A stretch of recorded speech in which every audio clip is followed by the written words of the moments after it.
Thank you. Hi, everyone. I'm Trish Mountjoy from IT Services. I look after the Education Technology Services team, and I'm delighted to be here talking to you today. So I saw this little meme do the rounds on social media recently, and I just thought it was a kind of an appropriate slide to look at for today. Hopefully our situation is the reverse of these two pictures, and that you're not looking at a very frazzled person on the screen right now, although we felt a little bit frazzled when things began. Just a little bit of introduction to who we are. There's the team sitting up top there on the left. That's how we communicate nowadays. We're a team of 8. We were a team of 8 before this, and we remain a team of 8 today.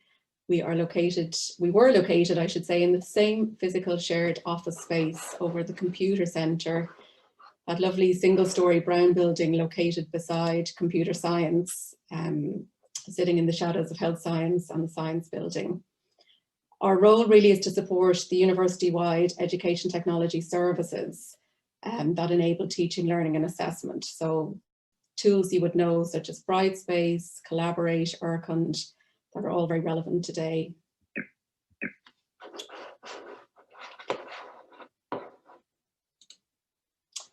So on the 12th of March, well, everyone knows what happened that day. Fairly late in the afternoon, we got the news that the campus was to close, and with immediate effect. And we were to start working from home from the very next morning for an indefinite duration. And I think even back then, we couldn't have anticipated that we would still be in this situation 7 months later. When thinking about working from home, I think initially we thought we'd be 2 to 3 weeks at most. We didn't attempt to bring everything home with us because we thought it would be for such a short period of time. But since that period of time, I think we've probably all made 1 or 2 dashes back to campus to get something to bring home to help make our working day a little bit more comfortable. And I think nearly everyone on the team has gone home to get there, or gone back to the campus to get their swivelly chair from the office to make the working day a little bit easier. So after the initial panic of, oh my God, what are we going to do? The concerns, the impacts. We pulled our chairs together in the office, which is such a foreign thought now to even think about doing. We sat around in a circle and we did good conversation about how we thought we would manage and what we would do. We knew it would be crucially important to be up to speed on what everybody in the team was working on in case somebody got sick or had to isolate or take a period of time off from work to care for a loved one. We chatted about how we would work, how we would meet and communicate, how often we would do these things, and what technology we could use to help us with these. We settled on a combination of things. We decided on team meetings. We decided on very frequent team meetings, team chat, and our usual shared Google Drive and IT help desk call monitoring software. We agreed a daily team meeting was needed, at least initially, while we all found our feet. We met at 10 a.m. every day and worked through a set of tasks, as well as reviewing our tier 2 support calls that get assigned to us from the help desk. The daily 10 a.m. team meeting, it's something we continue to do today, and we've already done this morning. We have discussed several times whether or not we would drop the frequency of the meeting, but it's something that's really valued by everyone in the team. They like the structure of it and the opportunity to connect. So it is something that we continue to do on a daily basis. We also set up a team Google chat space, which gets an awful lot of use. Because we're used to being co-located, we're very used to being able to throw a question out or throw something out over your shoulder and being able to get a response really quickly. And the Google chat is a great alternative to needing to ask a quick question or to share something, kind of more informally with the team. We also started up a team task sheet, and that helps us to manage the various requests that were coming in that were neither support tickets nor project work, but fell somewhere in between. And again, at the start, even today, things were coming at us fairly thick and fast, and we just wanted to make sure nothing would fall between the cracks. I wanted to give you a little quick look at our shared task sheet. This is the document on the left-hand side of the screen. It's a very straightforward Google Doc. We split the tasks out using a table. a row for each task, and we track the status and the owner of the task in the column on the right. A really, really handy feature in Google Doc is the ability to comment somebody into the document. So you can see where I've highlighted text in yellow, there's an equivalent comment relating to that task on the right-hand side. You can add somebody using the plus symbol, and it means that that person gets alerted or reminded with an email in their inbox about the activity that's been assigned to them. It's a really handy way for the team to track their assigned tasks without having to go back and forwards to the document. And then once a task is complete, you just press the little tick button beside your name, and it indicates that the comment is closed.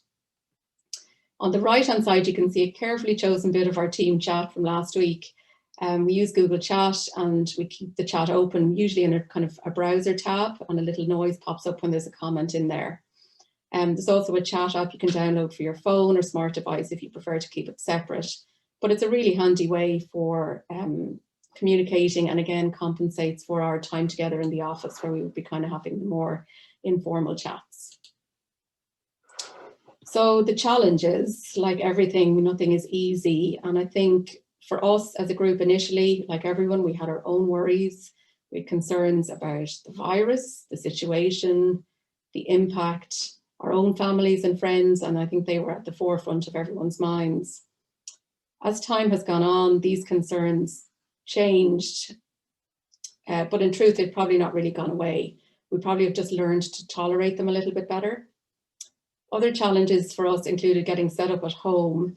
I mentioned earlier about the dashback to get the swivelly chairs. Everyone misses the informal chats with colleagues in the wider IT services group. And for sure, there is a loss of corridor conversations or the informal chats you would have with somebody as you crossed campus to go to a meeting or to queue for a coffee. The other area that we've all found a little bit hard to manage is our time. Starting and ending the working day and not letting work seep over into your evenings or weekends can be surprisingly hard, especially when we've been under pressure. And as you can imagine, we became very much in demand with the move to at-distance teaching and assessment. It's something we've all had to do our best to manage as individuals, but we've also had to learn to lean on the team when we feel under pressure and to ask for help. On the plus side, we are working from home, so the creature comforts of being at home are available at our fingertips. I don't think anyone in the group misses the kitchenette and the computer centre too much, and our lovely grimy microwave. Almost half of this team live outside of Dublin, so there's been a huge amount of time saved for those individuals with commuting and parking, and for me, a lot less parking rage at the start of the day, which is a definite positive. There's been a really nice sense of collegiality and team spirit, and everyone in the group has really pulled together. I think there's greater trust within the team, and an increased level of communication and openness has developed. Finally, working from home can mean less interruptions and therefore more time to concentrate on more complex tasks, which has also been really beneficial. So that's all well and good for me to proclaim that this has been brilliant, but I did ask the team what do they think. I asked them to tell me what they thought themselves about the team working aspect in this way. And here's what they had to say.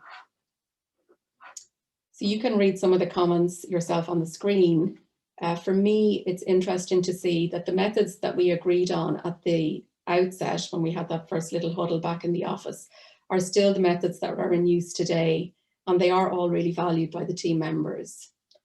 The other kind of observation I've had is that the informal communication has become more important than the formal, and by all accounts has led to much greater productivity within the team.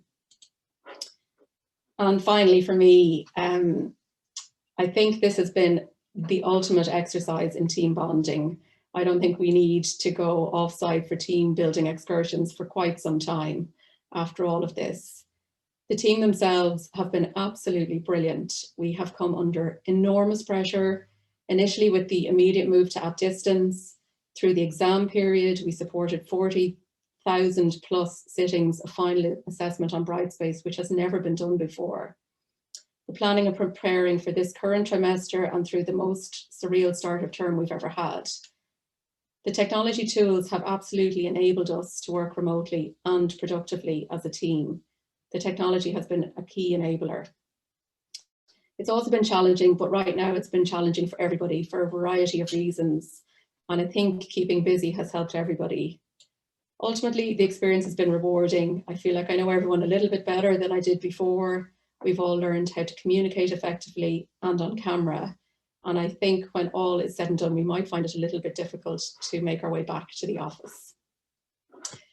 Thank you everyone for listening. I hope you found something beneficial in the session today, and I will pass you back to Michael.